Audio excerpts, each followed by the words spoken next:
많은 경우 우리 아이가 어느 정도일지라고 갖는 그 궁금증은 부모의 불안에서 오는 경우가 많습니다. 그래서 특히 순위라는 수준으로 우리 아이가 어디 있는지를 확인하고 안심을 하고 싶은 심리가 있어요. 그런데 아들앤의 저자 곽윤정 교수님의 부모학교 라이브 강연이 4월 9일 11시에 찾아갑니다.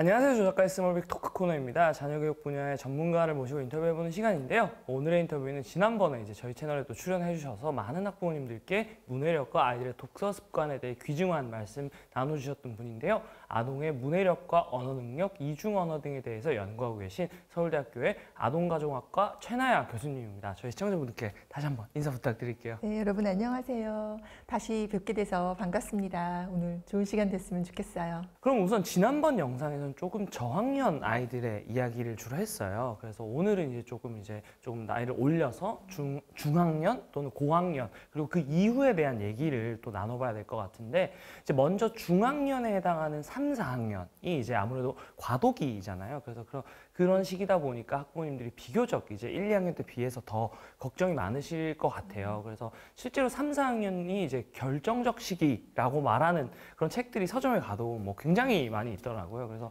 교수님 보시기에도 전문가 입장에서 이게 맞는 말인지, 아니면 뭐 만약 그렇다고 한다면 어떤 이유로 또 그렇게 볼 수 있는 건지.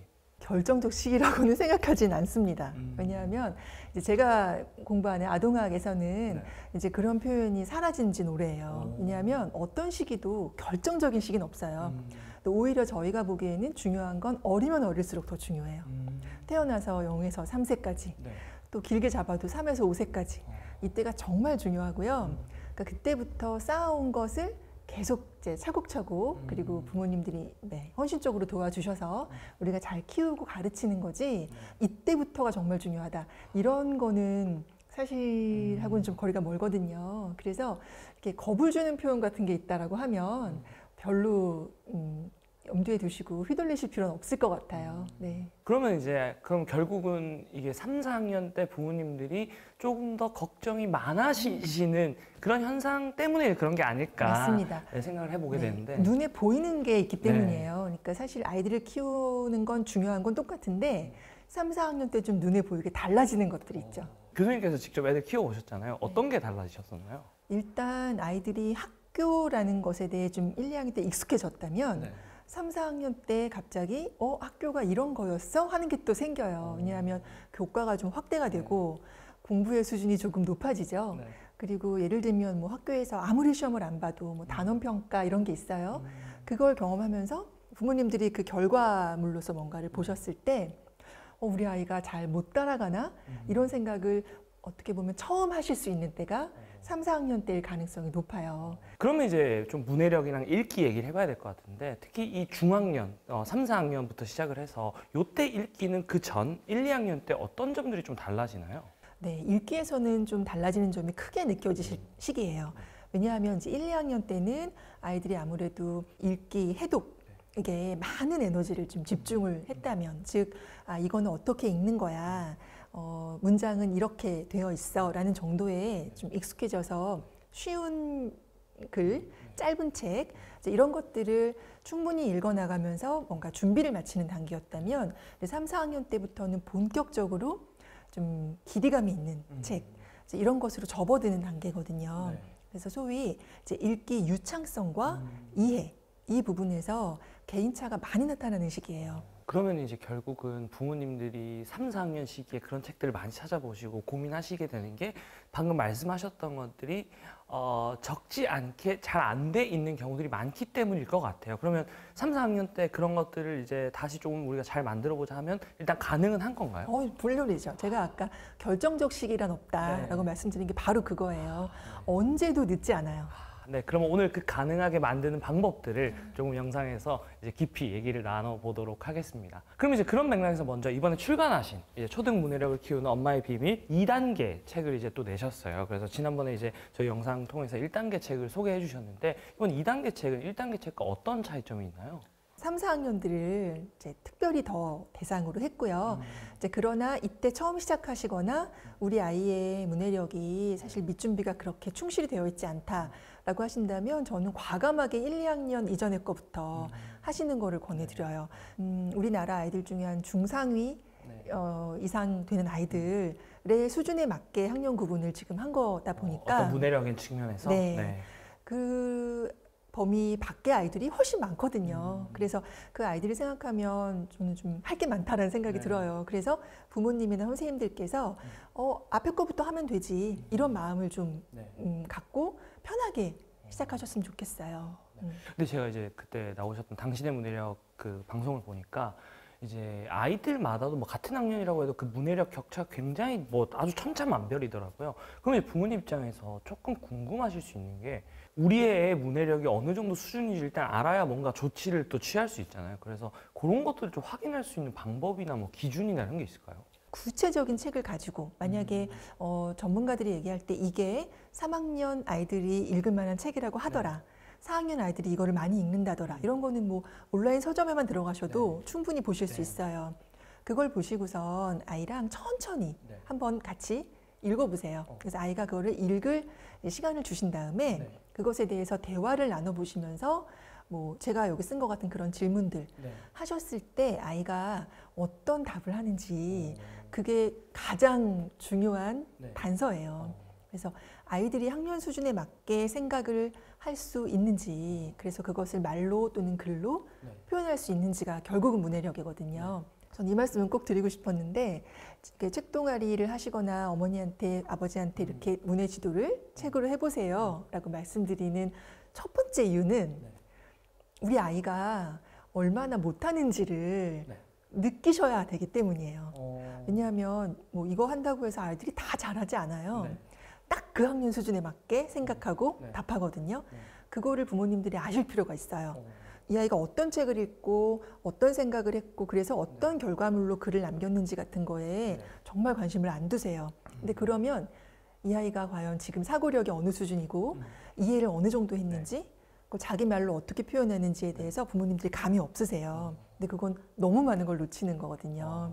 아까 그 단서라는 단어를 말씀 주셔가지고 우리 애가 이제 지금 잘 하고 있는 건지 약간 이제 아이들 만나면서 연구를 많이 하시니까 또 그런 뭐 단서의 예시 좀 이런 대화들을 해보면 우리 애가 수준이 뭐 조금 이런 것들이 좀 부족하고 이런 것들 확인할 수 있다 뭐 어떤 구체적인 예시 같은 게 좀 더 있을까요? 네, 집중력하고 이해력이에요. 근데 집중력은 일단 뭐 어른이나 뭐 이런 상대가 뭐라고 말을 하거나 질문을 했을 때 그거를 얼마나 이제 받아들이는지 그 부분이고요. 이해력은 그게 뭘 묻는 건지 뭐에 대한 질문인지를 파악했는지예요. 그게 1단계예요. 그러니까 거기서 일단 못 나아가는 아이들이 있어요. 그러면은 어떻게 해도 답이 제대로 나올 수가 없어요. 근데 이해를 못하는 아이들은 어떠냐? 동문서답을 해요. 그나마도 다행이에요. 뭔가 답을 했다는 의미에서.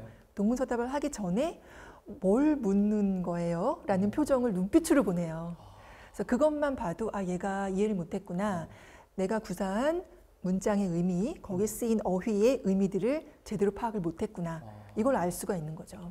네, 그러면 이제 아이들의 어떤 독서나 문해력 상태를 점검할 때 첫 번째로는 아이의 이해력과 집중력이 이제 중요한 포인트다라고 말씀 주셨는데, 그럼 일단은 뭐 3, 4학년이 돼도 그런 이해력과 집중력이 갖춰지지 않은 애들이 많다라는 거잖아요.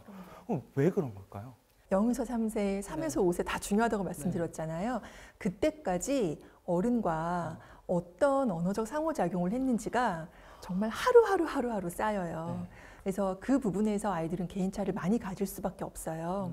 뭐 흔히는 뭐 타고난 머리가 좋다, 뭐 지능이 어떻다 이렇게 얘기하실 수 있겠지만 사람의 지능이라는 거는 고정된 게 아니거든요. 특히나 어릴 때는 그게 무궁무진하게 개발될 수가 있어요. 그래서 저희가 아무리 정말 선행 연구를 들여다보고 또 연구를 해봐도 제일 중요한 거는 중요한 성인과의 대화예요. 그걸 통해서 언어, 수학, 과학 다 쌓이는 거거든요. 그럼 부모님들이 어떻게 보면 막 영어, 수학 막 많이 시키려고 하는 거 이전에 일단 부모님으로서의 어떻게 보면 해야 될 의무는 아이와 많은 대화를 나누고 아이와 많은 시간을 보내면서 그런 상호작용을 많이 하는 것이 어떻게 보면 가장 중요한 첫 번째다. 네, 맞습니다. 그러면 이제 그런 이해력과 집중력을 아이의 어떤 그런 상태를 확인하기 위해서 부모님이 일단은 뭔가 상호작용을 하려면 또 질문을 해야 되잖아요. 근데 부모님들도 뭐 전문가가 아니시다 보니까 나 어떤 질문 해야 되지? 이런 좀 고민이 되신 분들이 계실 수도 있을 것 같아요. 그래서 뭐 부모님께서 해주실 만한 질문, 뭐 예시 같은 게 있다면 어떤 게 있을까요? 일단 어머니나 아버지가 그 아이의 책을 같이 열심히 즐겁게 읽으셨으면 질문이 잘 나올 수 있어요. 이 인물을 아이가 과연 어떻게 상상하고 받아들였을까? 이게 궁금하잖아요. 그러면 아이한테 여기 이 학교에 나오는 이 선생님은 네가 보기엔 어떤 선생님 같아? 그러니까 이런 일상적인 내용은 아이들이 충분히 잘 받아들여서 얘기할 수 있어요. 뭐 아이들한테 인기는 많은데 좀 괴짜 같아. 뭐 이런 식으로 얘기할 수 있죠. 그러면 질문도 잘 이해한 거고 자기가 표현하는 그 언어로 지금 잘 드러낸 거예요. 그런 식으로 뭐 인물의 탐색도 같이 할 수 있고, 그러니까 저는 책을 같이 읽으면 우리가 감정이입의 포인트도 느끼게 되고 정서에 대한 공감 이런 것도 굉장히 많이 높아진다고 확신을 해요. 그래서 이 장면에서 아이가 이렇게 모함을 당해서 멍석마리를 당했어. 이 장면에서 어떤 느낌이 들었어? 라고 장면을 콕콕 집어주시는 게 굉장히 중요해요. 근데 그걸 집으려면 엄마 아빠가 읽으시면 이 장면은 내가 느껴도 이게 아동 문학이지만 굉장히 뭔가 느껴진다. 그런 부분을 같이 나누시면 되거든요. 그럼 여기서 뭘 느꼈어? 그래서 그런 것들이 모이면 어떤 하나의 흐름이 있는 뭐 글이 완성될 수도 있고 어떤 관점에 대한 내 생각이 정리가 될 수도 있어요. 왜냐하면 장면이 뽑혀 나왔기 때문에. 그래서 그런 식으로 질문을 이제 해보시면 되는데, 물론 아까 말씀드렸던 첫 단계의 집중력과 이해력을 통과했다. 그랬을 때 이제 아이가 어떤 답을 하는지가 중요하잖아요. 제가 일부러 왜 그 질문을 던졌는지도 책에 설명을 드렸지만 이때 우리 아이들이 뭐라고 답했어요 라는 걸 다 적었어요. 부모님들이 좀 보고 이렇게 기준점을 삼으실 수 있게 똑같은 3학년, 4학년 아이들이 이렇게 생각하고 말하는구나. 그거를 보실 수 있게 지금 제시를 해드린 거거든요. 그래서 그 결과물을 이제 같이 보시고 우리 아이 생각은 이렇구나. 언어 표현력은 이렇구나. 라는 거를 판단해 보실 수 있을 거예요.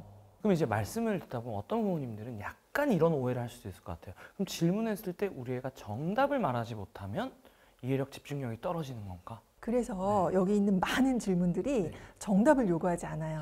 독서에 대해서 자기 생각을 말할 때는 사실 정답이 있긴 힘들어요. 그럼 이제 말씀을 좀 요약해 보자면 애가 어떤 답을 하더라도 답의 방향성은 좀 중요한 거잖아요. 결국은 동문서답이 아니어야 하니까. 하지만 그 방향성만 맞다면 그 내용은 절대로 정답이 있는 게 아니다. 그리고 이제 두 번째는 사실은 질문의 테크닉보다는 부모님이 그 책을 읽는 행위 자체가 훨씬 더 중요하다. 그래야만 좋은 질문이 나올 수 있다. 그럼요. 그리고 이제 마지막으로 높은 수준의 모범 답안이 기준이 아니라 그냥 그 또래의 일반적인 아이들을 놓고 보는 것이, 그래서 너무 우리 애가 막 부족한 것 같다 이렇게 생각하실 필요는 없다라고 보면 좋을 것 같네요. 그러면 이제 책 동아리 얘기가 나왔으니까 좀 책 동아리 얘기를 좀 더 해봐야 될 것 같은데, 중학년이 되면서부터 뭐 학원 가기도 바쁘고 교과 학습도 많고 그래서 이제 책 동아리 시작해도 될지 좀 늦은 건 아닐지 생각하시는 분들이 있을 수 있을 것 같은데 이제 어떻게 생각하세요? 네, 절대 늦지 않습니다. 언제라도 시작하는 게 좋아요. 저는 심지어 어른들한테도 요새 끼리끼리 해보시라고 많이 권하거든요. 너무 좋아서. 저는 지금 중3 아이를 키우고 있지만 고등학교에 가서라면 글쎄 이제 입시 준비를 본격적으로 해야 하니까 아이들이 바쁘다라는 거 인정할 수 있을 것 같아요. 근데 중학교까지는 그렇지 않습니다. 심지어 초등학생 3, 4학년 저는 아이들이 바쁘다는 데에 동의를 못한다기보단 그러지 않아야 한다라고 생각해요. 아이들은 잘 자라기 위해서는 시간이 엄청 많아야 해요. 그리고 여유 있어야 되고 심심해 봐야 되고 그래서 자기가 놀 시간, 생각할 시간이 많이 필요하거든요. 근데 그중에 꼭 필요한 게 책 읽는 시간이에요. 교과 학습 목표로 한 그것만 막 쳇바퀴 놀듯이 열심히 따라가면 되겠지라고 생각을 해서 정작 밑단계, 그 탑도 정말 아래서부터 쌓아 올려야 하잖아요. 그 부분을 간과할 수가 있는 건데 바로 그 부분이 문해력이 될 수 있는 거고, 이거는 뭐 이제 어른 노인이 돼서까지도 살면서 계속 필요한 능력이지만 학업 부분에서는 정말 중요한 토대거든요. 근데 그 구멍은 우리가 큰 줄을 모르고 아주 사소한 거에만 너무 매달리는 그런 경향이 좀 있어요. 이제 문해력도 말씀 주셨지만 사실은 그 시기에 저도 개인적으로 정말 막 3, 4학년 때부터 시간이 없어. 그래서 학원 가기 너무 바빠. 이게 좀 본질을 놓치는 방식이라고 저는 굳게 생각하고 있거든요. 어떤 것들 또 다른 거 놓치고 있는 거 뭐 이런 것들 알려주실 게 있을까요? 글쎄 눈빛이라고 얘기하면 너무 비과학적이다라고 얘기하실 수도 있겠지만 저한테는 그게 바로 느껴지는 일이다 보니까 말씀드리는데 초점이 굉장히 흐려요. 그러니까 그 이유가 뭐냐면 자발적 동기가 이미 너무나 소멸된 상태인 거예요. 그러니까 시간표가 짜인 대로 움직여 왔고 그거에는 매몰돼서 열심히 해왔는데 자기 스스로 뭔가 하고 싶다라는 그 주동성 있죠. 그 부분을 어린아이인데도 이미 갖고 있지 못한 거예요. 근데 그건 정말 큰 문제예요. 왜냐하면 그 이후에 뭐 꼭 독서가 아니라 학습, 자기가 하고 싶은 일을 찾는 것, 사람들과의 관계, 이 모두가 나를 중심으로 능동적으로 이루어져야 되는 거잖아요. 근데 그거를 요즘 우리나라 아이들이 이미 초등 고학년 때부터는 많이 잃어버려요. 그러니까 내가 원해서 내가 하고 싶은 대로 했던 경험이 너무 없는 거예요. 그런 뭔가 부모님이 짜준 시간표, 그런 학원들 이런 것들이 아이의 주도성과 능동성을 떨어뜨리는 심리학적인 원리나 어떤 프로세스 이런 거를 설명해 주면 조금 더 와닿을 것 같은데 저는 1단계는 선택이라고 생각해요. 아이가 스스로 선택할 수 있어야 해요.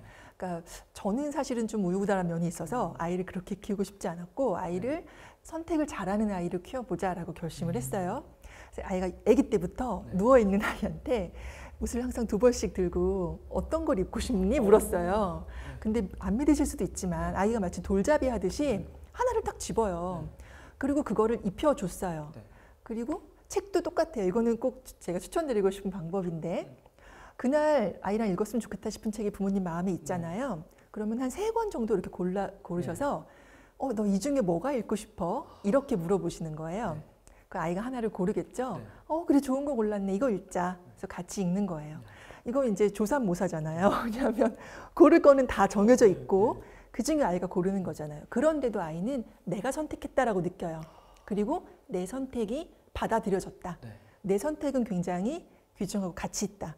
그게 계속 쌓이는 거예요. 그리고 또 추천하고 싶은 건 한 고학년쯤 됐다 아이가 그러면 꼭 아이의 참고서나 문제집을 스스로 골라보게 하세요. 그래서 큰 서점에 가셔서 무슨 과목의 교재를 고를래? 그러면은 엄마랑 같이 아빠랑 같이 한 2-3권 이렇게 추려보세요. 그리고 최종적으로 아이가 뭘 고르고 싶은지를 골라서 그거 하나만 욕심내지 말고 딱 하나만 끝까지 하게 한 다음에 너무 다른 거 골랐으면 어떨까라고 해서 한 번 정도 더 비교해 보는 건 되게 좋아요.